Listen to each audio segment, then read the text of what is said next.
తిరుపతి నగరంలో న్యాయ సాధన సభ పేరుతో ఆంధ్రప్రదేశ్ కాంగ్రెస్ పార్టీ సంబంధించి ఓ భారీ బహిరంగ సభ ఏర్పాటు చేయడానికి అంతా కూడా సంసిద్ధమవుతున్నటువంటి పరిస్థితి ఉంది. ఏదైతే తిరుపతి నగరంలో ఉండేటువంటి ఎస్వి యూనివర్సిటీకి సంబంధించినటువంటి తారక రామ స్టేడియంనే ఈ సభకి కొలువుగా కూడా ఎంచుకోవడం జరిగింది.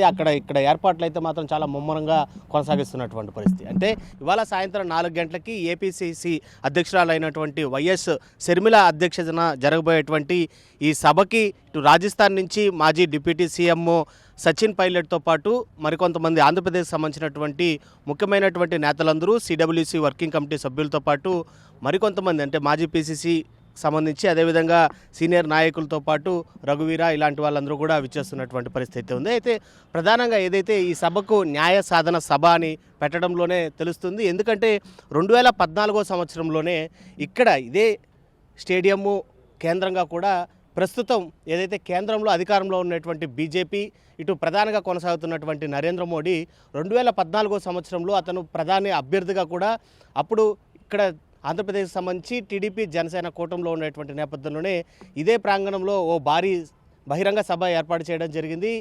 ఈ సభ కేంద్రంగానే కూడా ఆంధ్రప్రదేశ్కి ప్రత్యేక హోదా కల్పిస్తామని చెప్పి కూడా హామీ ఇవ్వడం జరిగింది. అయితే అనంతరం జరిగినటువంటి పరిణామాలు అందరికీ తెలిసినవే. తెలుగుదేశం పార్టీ అధికారంలోకి వచ్చినా ప్రత్యేక హోదా తేలేకపోయింది. ఇటు వైఎస్ఆర్సీపీ అధికారంలోకి వచ్చినా కూడా ప్రత్యేక హోదా తేలేకపోయింది. అంటే బీజేపీతో ఎవరు కూడా పొట్లాడి వాళ్ళ మెడలు వంచి తెస్తామన్నటువంటి ప్రత్యేక హోదాను తేలేకపోయారని చెప్పి ఇటు తెలుగుదేశాన్ని అటు వైసీపీతో పాటు ఇటు ఆంధ్రప్రదేశ్కి ద్రోహం చేసినటువంటి బీజేపీ అన్న నినాదంతో ఇవాళ కాంగ్రెస్ ఈ సభను నిర్వహిస్తున్నటువంటి పరిస్థితి ఉంది. అందుకే దీనికి న్యాయ సాధన సభ అని చెప్పి కూడా ఇక్కడ నామకరణం చేయడం జరిగింది. ఇందులో ప్రత్యేకించి మనం చూస్తున్నాం దాదాపు 30 నుంచి 50,000 మంది సరిపడా కుర్చీలను ఏర్పాటు చేయడంతో పాటు మరికొంతమంది అంటే నిల్చొని వీక్షించడానికి కూడా కావాల్సినటువంటి స్టేజ్ను అదేవిధంగా స్టేజ్ ముందు భాగాన్ని కూడా పూర్తిగా సంసిద్ధం చేస్తున్నటువంటి పరిస్థితి.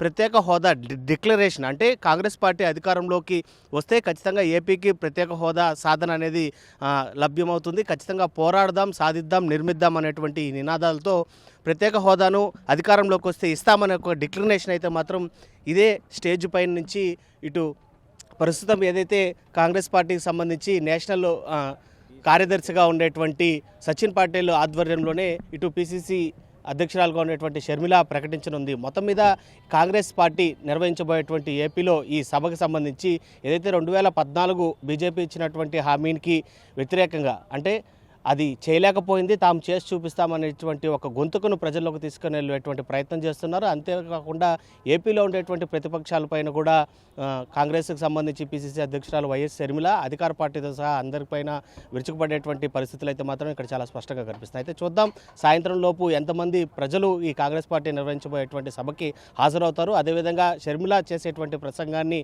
ఏ విధంగా ప్రజల్లోకి రిసీవ్ చేసుకుంటారనేది కూడా వేచి చూడాల్సినటువంటి పరిస్థితులు అయితే ఉన్నాయి. వీడియో జర్నలిస్ట్ అయితే Lokesh reporting for RTV Tirupati.